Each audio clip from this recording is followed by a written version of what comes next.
Alright, problem number 4. Explain how to graph a polynomial function. In your explanation, you must reference x-intercepts, y-intercept, degree of a function, leading coefficient, and the multiplicity of the zeros. Alright, so first thing you want to do is you want to completely factor your polynomial. Now maybe you are factoring this using some sort of division process, maybe you're factoring it using normal quadratic factoring techniques, maybe you're factoring using factoring by grouping.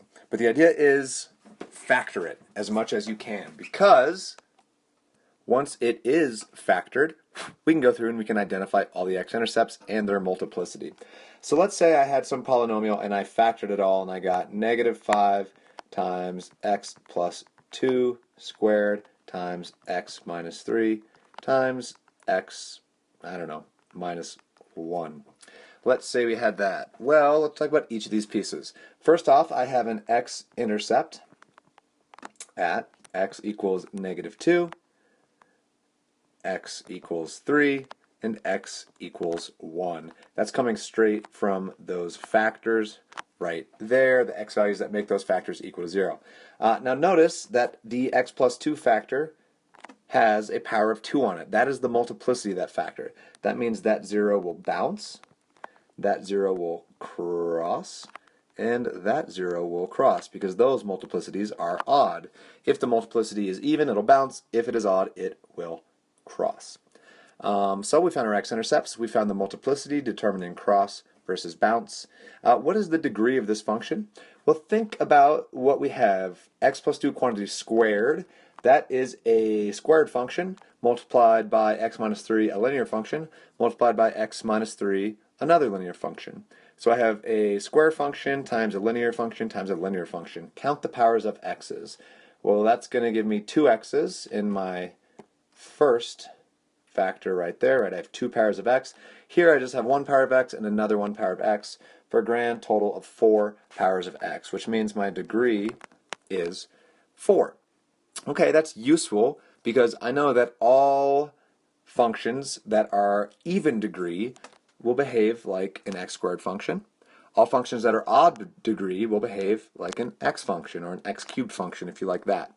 Which means the tails. What are the tails doing? Well, since the degree is even, it's like x squared, where the tails are either both up or both down. If the degree were odd, it would be like x cubed, where the tails are either down and up or up and down. Well, how do you know which is which? You look at the leading coefficient.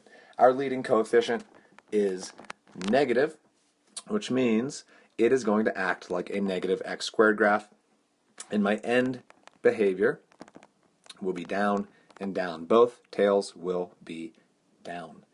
Well, what else is there? Y-intercept is going to be 2 squared is 4 times negative 3 is negative 12 times negative 1 is positive 12. So I know my y-int will happen at y equals 12. That's enough information to sketch this puppy, so let's do that. So there are my axes. My zeros are at 1, negative 2. My zeros are at 1, 2, 3, 1, and negative 2 right there. I know my end behavior is down, down, so my graph is going to start down over here, and I know it's going to end down over there. So, sketch it in. I've determined that I bounce at negative 2, so I go up and I bounce, and I have to come down, then I have to turn back up at some point to cross there, and then cross and finish off down. Everything agrees with itself.